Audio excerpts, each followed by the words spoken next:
Hello and welcome to everyone in VV education services Bhopal. आज हम इस क्लास में एमबीए फोर्थ सेमेस्टर में एचआर स्पेशलाइजेशन का जो हमारा सब्जेक्ट है human resource planning and development, उसकी जो सेकंड यूनिट है, ठीक है, सेकंड यूनिट का हमारा जो टॉपिक सेकंड है, सेकंड यूनिट का टॉपिक सेकंड आज हम यहाँ पर डिस्क्राइब करेंगे। आज का हमारा जो टॉपिक है models and techniques of main power demand and supply for costing, जिसे हिंदी में कहा जाता है मानव संसाधन की मांग और आपूर्ति का पूर्वानुमान लगाने के मॉडल और तकनीकें। तो देखो, जैसे किसी भी ऑर्गेनाइजेशन में जो ह्यूमन रिसोर्स रहते हैं, ह्यूमन रिसोर्स की जो मांग है और जो आपूर्ति है, दोनों का पूर्वानुमान लगाने का जो मॉडल है और तकनीकें हैं उसके बारे में हमें डिस्क्राइब करना है। तो सबसे पहले हम यहाँ पर देखेंगे इसके डिमांड के बारे में, फिर देखेंगे इसके सप्लाई के बारे में। ठीक,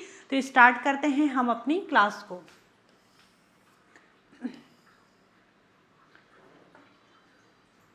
देखो, जो मीनिंग दी हुई है यहाँ पर, main power demand and supply for costing is the process of estimating how many employees an organizations will need demand and how many employees will be available supply in the future।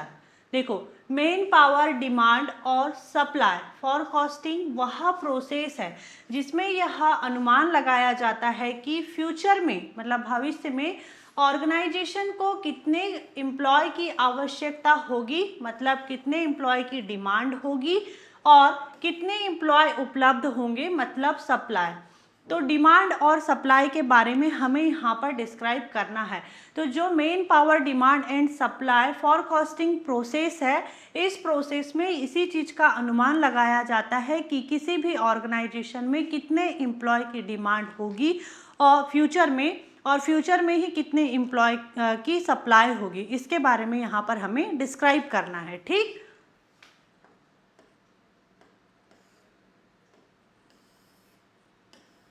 सबसे पहले हम यहाँ पर जो demand है, man power demand forecasting है, इसके बारे में डिस्क्राइब करेंगे। तो man power demand forecasting मानव शक्ति या जो मानव संसाधन है, मांग पूर्वानुमान, इसके बारे में देखते हैं। Estimating how many and what type of employees the organisation will need in the future, मतलब देखो, यह अनुमान लगाना कि फ्यूचर में ऑर्गेनाइजेशन को कितने एम्प्लॉय और किस प्रकार के एम्प्लॉय की आवश्यकता होगी। जैसे मान लो कि ये एक ऑर्गेनाइजेशन है, ठीक, इस ऑर्गेनाइजेशन में कितने एम्प्लॉय की ज़रूरत होगी, 100 एम्प्लॉय चाहिए, 200 एम्प्लॉय चाहिए या 500 एम्प्लॉय चाहिए, कितने एम्प्लॉय चाहिए और किस प्रकार के, मतलब मैनेजर के लिए चाहिए या फिर सुपरवाइज़र के लिए चाहिए, वर्कर चाहिए, सीईओ चाहिए या कोई भी डिपार्टमेंट का हेड चाहिए। तो उस हिसाब से ही फिर यहाँ पर स्किल्स और एबिलिटी भी देखा जाएगा। ठीक, तभी तो यहाँ पर रिक्रूट किया जाएगा। तो देखो, एक कंपनी के पास में प्रेजेंट में 100 एम्प्लॉय है, अगले वर्ष उसको अपनी कंपनी का प्रोडक्शन अगर बढ़ाना है तो यहाँ पर नंबर ऑफ एम्प्लॉय भी उसको बढ़ाना पड़ेगा। 20% अगर उसको प्रोडक्शन बढ़ाना है तो कंपनी को लगभग 120 एम्प्लॉय की यहाँ पर नीड होगी। ठीक है, यहाँ पर जब इसको कंपनी को अपने प्रोडक्शन बढ़ाना है तो नंबर ऑफ एम्प्लॉय भी इसको यहाँ पर बढ़ाना पड़ेगा।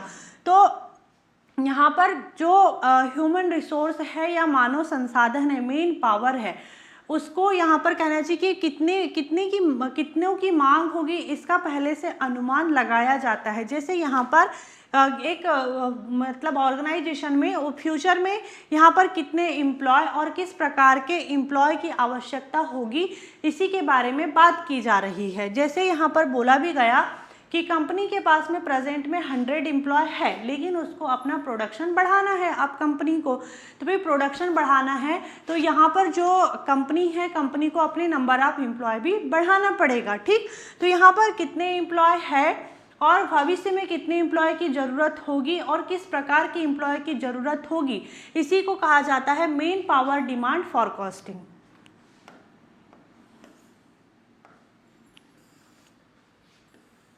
अब देखते हैं इसके जो मॉडल एंड टेक्निक है, डिमांड फॉर कॉस्टिंग के कौन कौन से मॉडल और टेक्निक है, इसके बारे में डिस्क्राइब करते हैं। तो फर्स्ट है यहाँ पर हमारा मैनेजरियल जजमेंट मेथड। देखो,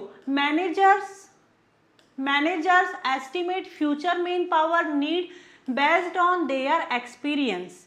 देखो, जो मैनेजर है मतलब प्रबंधक है, मैनेजर को हिंदी में कहा जाता है प्रबंधक अपने अनुभव मतलब जो भी उसका एक्सपीरियंस होगा उसी के बेसिस पर फ्यूचर में कर्मचारियों की आवश्यकताओं का अनुमान लगाता है। ठीक है, जैसे यहाँ पर कोई मैनेजर है, सेल्स मैनेजर है, एग्जाम्पल में लिखा भी है यहाँ पर, सेल्स मैनेजर कहता है कि अगले साल मतलब आने वाले साल में मान लेते हैं कि 2027 में 10 नए सेल्स एग्जीक्यूटिव की ज़रूरत होगी। ठीक, तो यहाँ पर ये सबसे पहले जो मैनेजरियल जजमेंट मेथड है, इसमें यहाँ पर सबसे पहले यही जज किया जाता है कि फ्यूचर में कितने एम्प्लॉय की ज़रूरत होगी। यहाँ पर जो मैनेजर था उसने अपने एक्सपीरियंस के बेस पर फ्यूचर में कितने एम्प्लॉय की ज़रूरत पड़ेगी, इसको यहाँ पर कहना चाहिए कि फॉरकास्ट किया। ठीक, जैसे सेल्स मैनेजर है, सेल्स मैनेजर को मतलब जो भी उसका एक्सपीरियंस होगा उसके बेस पर उसने यहाँ पर ये फॉरकास्ट किया कि भाई आने वाले साल में हमें 10 नए सेल्स एम्प्लॉय की या एग्जीक्यूटिव की ज़रूरत पड़ेगी। ठीक, तो यहाँ पर इस तरीके से क्या हो रहा है, एम्प्लॉय की जो मांग है, मांग यहाँ पर पूरी हो रही है। ठीक है, आगे देखते हैं।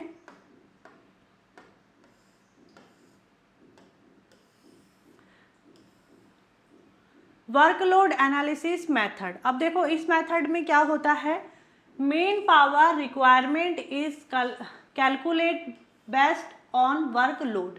देखो, काम की मात्रा मतलब जो भी वर्कलोड है, वर्कलोड के बेस पर एम्प्लॉय की संख्या निर्धारित की जाती है।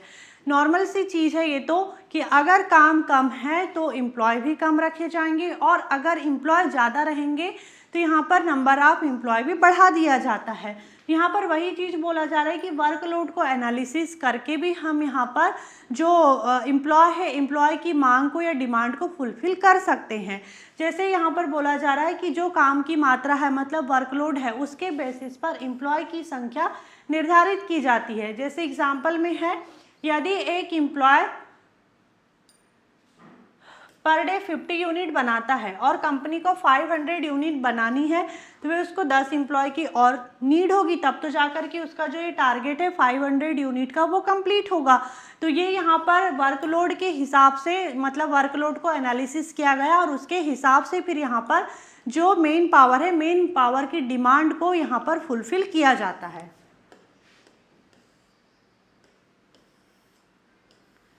फिर यहाँ पर रेशो ट्रेंड एनालिसिस, हर चीज़ का रेशो निकाला जाता है। वैसे ही यहाँ पर एक ऑर्गेनाइजेशन या कंपनी में भी रेशो निकाल करके भी जो एम्प्लॉय है, एम्प्लॉय की डिमांड को फुलफिल किया जा सकता है। Uses past ratio between business activity and employees, मतलब पिछले वर्षों के कर्मचारी और कार्य के अनुपात या जो रेशो है उसका उपयोग किया जाता है। मतलब हर चीज़ में या नॉर्मली हम ज़्यादातर देखते हैं कि अगर कहीं कोई चीज़ मतलब हमें प्रोग्रेस में लेकर के जाना है तो पुरानी चीज़ों से हम पहले उसका रेशो निकालते हैं। ठीक, जैसे वैसे ही यहाँ पर एक कंपनी ने भी यहाँ पर रेशो निकाली कि अगर 10 करोड़ का उसने सेल करी है तो कितने एम्प्लॉय थे, 100 एम्प्लॉय थे। अब उसको अपनी सेल से यहाँ बढ़ाना है, 12 करोड़ की करना है, तो उसको यहाँ पर नंबर ऑफ एम्प्लॉय भी बढ़ाना पड़ेगा। 120 एम्प्लॉयज़ ने यहाँ कर दी। देखो, सेल्स 15 करोड़ की होने की उम्मीद अगर होगी तो यहाँ पर जो नंबर ऑफ एम्प्लॉय है वो भी बढ़ा दिए जाएंगे, 150 कर दिए जाएंगे। तो यहाँ पर वही चीज़ बोल रहा है कि रेशो निकाल करके भी जो एम्प्लॉय की डिमांड है उसको फुलफिल किया जा सकता है। ठीक है, पुराने रेशो से पता चल जाता है कई बार कि हमें आगे और कैसी प्लानिंग करना चाहिए या कितने एम्प्लॉय चाहिए, इन सारी चीज़ों के बारे में भी पता चल जाता है। रेशो के हिसाब से भी यहाँ पर एम्प्लॉय की जो डिमांड है उसको फुलफिल किया गया। अब देखते हैं डेल्फी टेक्निक। ठीक,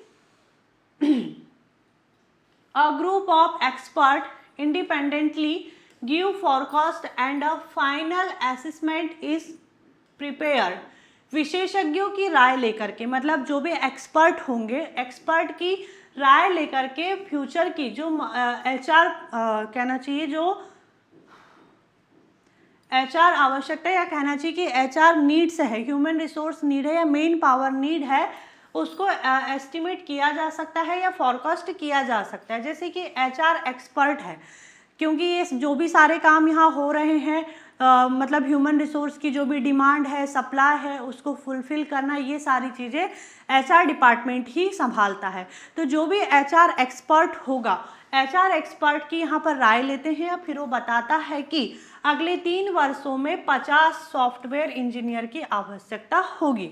ठीक है, अब यहाँ पर उसने जो HR एक्सपर्ट है, HR एक्सपर्ट ने यहाँ पर अपना कहना चाहिए कि जो भी यहाँ पर उसका डिसीजन था, उसने अपना डिसीजन बताया कि भाई अगर कंपनी की सारी चीज़ों को पहले उसने चेक किया होगा कि कंपनी क्या काम कर रही है, उसका जो पुराना रेशो था वो निकाला होगा, उसके बाद में उसने सारी चीज़ों का एनालिसिस करने के बाद में फिर यहाँ पर डिसीजन दिया होगा कि भाई आपको अगले 3 सालों में 50 सॉफ्टवेयर की आवश्यकता है। तो ये होती है डेल्फी टेक्निक, जिसके थ्रू भी यहाँ पर ऑर्गेनाइजेशन में जो ह्यूमन रिसोर्स है, ह्यूमन रिसोर्स की डिमांड को फुलफिल किया जा सकता है। फिर है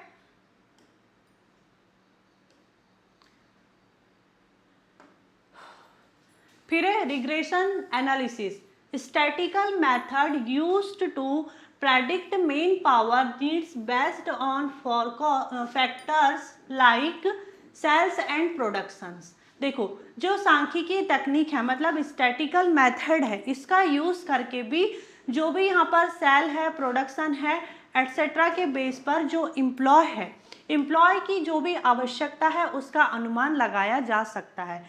जैसे सेल्स बढ़ने पर जो एम्प्लॉय है, नंबर ऑफ एम्प्लॉय है, नंबर ऑफ एम्प्लॉय कितने बढ़ेंगे।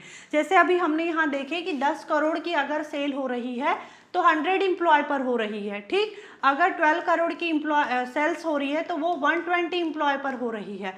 15 करोड़ की अगर सेल हो रही है तो वो 150 पर हो रही है। तो ये जो सेल हो रही है, ये जो भी रेशो है, ठीक है, तो सेल्स बढ़ने पर नंबर ऑफ एम्प्लॉय कितने बढ़ेंगे। जैसे यहाँ पर हमने जैसे जैसे सेल बढ़ते गया वैसे वैसे नंबर ऑफ एम्प्लॉय भी हमने यहाँ पर बढ़ाते चले गए थे। ठीक, तो वैसे ही यहाँ पर भी ये सेम चीज़ बताने की कोशिश कर रहा है कि सेल्स बढ़ने पर नंबर ऑफ एम्प्लॉय कितने बढ़ेंगे, इसका अनुमान लगाया जा सकता है या इस चीज़ को फॉरकास्ट किया जा सकता है, और इस बेसिस पर फिर हम नंबर ऑफ एम्प्लॉय जो है उसकी डिमांड को फुलफिल कर सकते हैं किसी भी ऑर्गेनाइजेशन में। ठीक, आगे देखते हैं अब।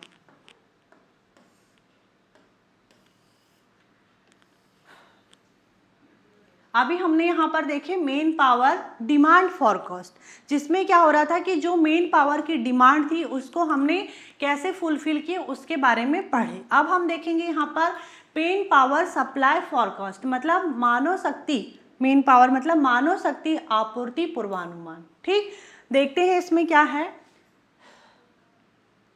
Estimating how many employee the organisation will have available in the future. देखो, यह अनुमान लगाना कि फ्यूचर में ऑर्गेनाइजेशन के पास कितने एम्प्लॉय उपलब्ध होंगे। ठीक है, यहाँ पर देखो फिर से देखते हैं, इस चीज़ का अनुमान लगाना कि फ्यूचर में ऑर्गेनाइजेशन के पास कितने एम्प्लॉय अवेलेबल होंगे, इस चीज़ का यहाँ पर अनुमान लगाया जाता है। ठीक है, यदि वर्तमान में 100 एम्प्लॉय है, ठीक, अभी प्रेजेंट में मान लो कि 100 एम्प्लॉय है और 10 एम्प्लॉय रिटायर होने वाले हैं, तो जो भी फ्यूचर में यहाँ पर अवेलेबल एम्प्लॉय है उनका अनुमान लगाया जाता है। मतलब ये समझ लो कि देखो 10 एम्प्लॉय रिटायर होने वाले हैं। ठीक है, 10 एम्प्लॉय अगर रिटायर होने वाले हैं तो उनकी जगह को फुलफिल भी तो करना पड़ेगा ना, या वो जगह खाली ही रहेगी। अगर ऐसा चलते गया कि एम्प्लॉय ऑर्गेनाइजेशन से रिटायर होते जा रहे हैं और कोई रिक्रूटमेंट नहीं हो रहा है या उनकी जगह को फुलफिल नहीं किया जा रहा है, तो एक टाइम पर ऑर्गेनाइजेशन तो पूरा खाली हो जाएगा, है ना। और क्या ऑर्गेनाइजेशन पूरा अगर खाली हो जाएगा तो ये सही है क्या? नहीं। इसीलिए यहाँ पर पहले से ही इस चीज़ का अनुमान लगा लिया जाता है कि कितने एम्प्लॉय की ज़रूरत है और फिर उस हिसाब से यहाँ पर उसको फुलफिल किया जाता है। ठीक, जैसे 10 एम्प्लॉय अगर रिटायर होने वाले हैं तो इनकी जगह को कैसे फुलफिल किया जाना है, रिक्रूटमेंट के थ्रू फुलफिल किया जा सकता है। ठीक, रिक्रूटमेंट के थ्रू बोलने से ऐसा नहीं कि नए एम्प्लॉय को लाके वो सीनियर एम्प्लॉय की जगह पे रख दिया जाएगा, नहीं। जो जूनियर होंगे, मिडिल एम्प्लॉय होंगे, उनको यहाँ पर प्रमोशन दे दिया जाएगा, ट्रांसफ़र कर दिया जाएगा जैसे भी। और फिर जो जूनियर एम्प्लॉय की जो जगह खाली रहेगी वहाँ पर रिक्रूटमेंट किए हुए नए एम्प्लॉय को लेकर के आया जाएगा। इस तरीके से सारी प्रोसेस ऑर्गेनाइजेशन में चलते रहती है और जो एम्प्लॉय का जो सप्लाई फॉरकास्ट है वो फुलफिल होते रहता है, ठीक। अब देखते हैं आगे, model and technique of supply forecasting. मतलब अब यहाँ पर जो सप्लाई फॉरकास्टिंग है उसकी मॉडल और टेक्निक देखेंगे कि कौन कौन सी टेक्निक से हम सप्लाई फॉरकास्टिंग कर सकते हैं। फर्स्ट तो यहाँ पर skills inventory, database connecting employee skills, qualifications and experience. Employee जो है, एम्प्लॉय के जो भी यहाँ पर कौशल है, मतलब स्किल्स है, जो भी क्वालिफिकेशंस है और एक्सपीरियंस है, इसका रिकॉर्ड रखा जाता है, ठीक है। एग्जाम्पल, HR डिपार्टमेंट देखता है कि कितने कर्मचारियों के पास में कंप्यूटर स्किल है। मान लो कि अगर फ्यूचर में यहाँ पर कंप्यूटर स्किल्स वाले एम्प्लॉय चाहिए और कंप्यूटर स्किल्स वाले एम्प्लॉय, मान लो कि कंप्यूटर स्किल्स वाले एम्प्लॉय ही रिटायर होने वाले हैं, तो फ्यूचर में यहाँ पर कंप्यूटर स्किल्स वाले एम्प्लॉय चाहिए ही चाहिए।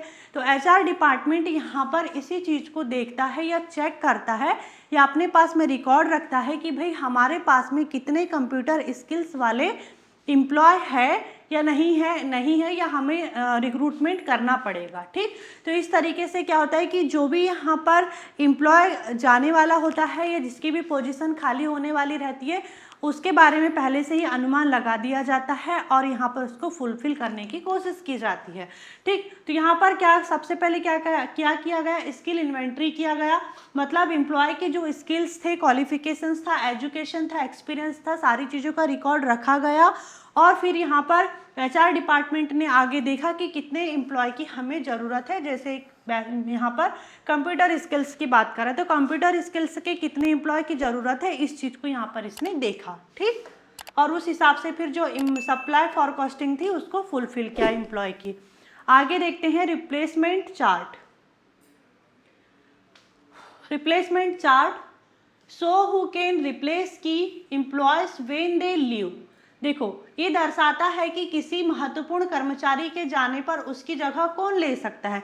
मान लो कि कोई एक बहुत ही इम्पॉर्टेंट पोजीशन है ऑर्गेनाइजेशन में और वो खाली होने वाली, तो भाई उसकी जगह को फुलफिल कौन कर सकता है, या कोई नया एम्प्लॉय लेकर के आना पड़ेगा या ऑर्गेनाइजेशन में ही ऐसा कोई एम्प्लॉय है जिससे हम उस पोजीशन को फुलफिल कर सकते हैं, इस चीज़ को भी देखा जाता है। एग्जाम्पल में देखते हैं, देखो करंट पोजीशन, मान लो कि जो एम्प्लॉय जाने वाला है या जो भी पोजीशन खाली होने वाली है वो है HR मैनेजर की पोजीशन खाली होने वाली है, तो भाई इसकी पोजीशन में कौन आ सकता है।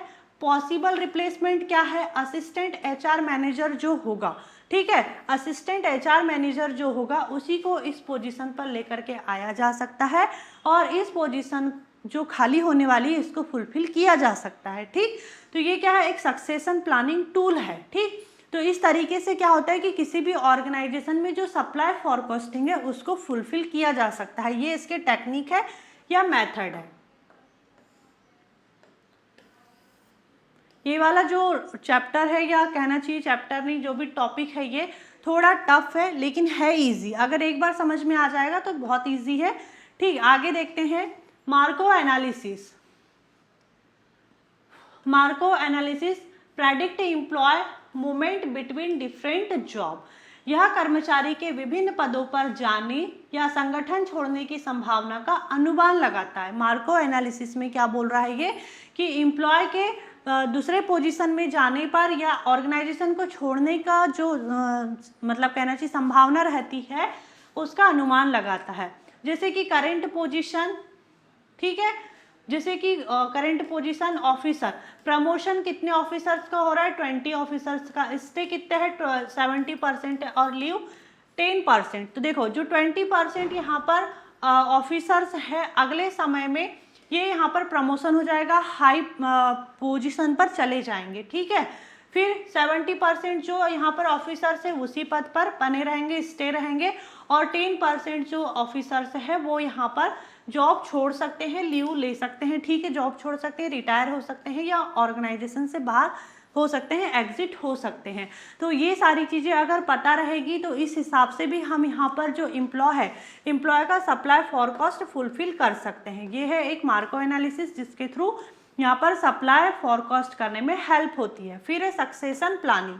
देखो, preparing employee for higher position in the future, future में उच्च पदों के लिए कर्मचारियों को तैयार करना, ठीक। जैसे यहाँ पर असिस्टेंट मैनेजर है, उसको मैनेजर बनने के लिए प्रशिक्षित किया जाता है, मतलब ट्रेनिंग और डेवलपमेंट जैसे प्रोग्राम कंडक्ट करवाए जाते हैं ताकि ऑर्गेनाइजेशन में ही जो कहना चाहिए पोजीशन अगर कोई खाली हो रही तो उसको फुलफिल किया जा सके।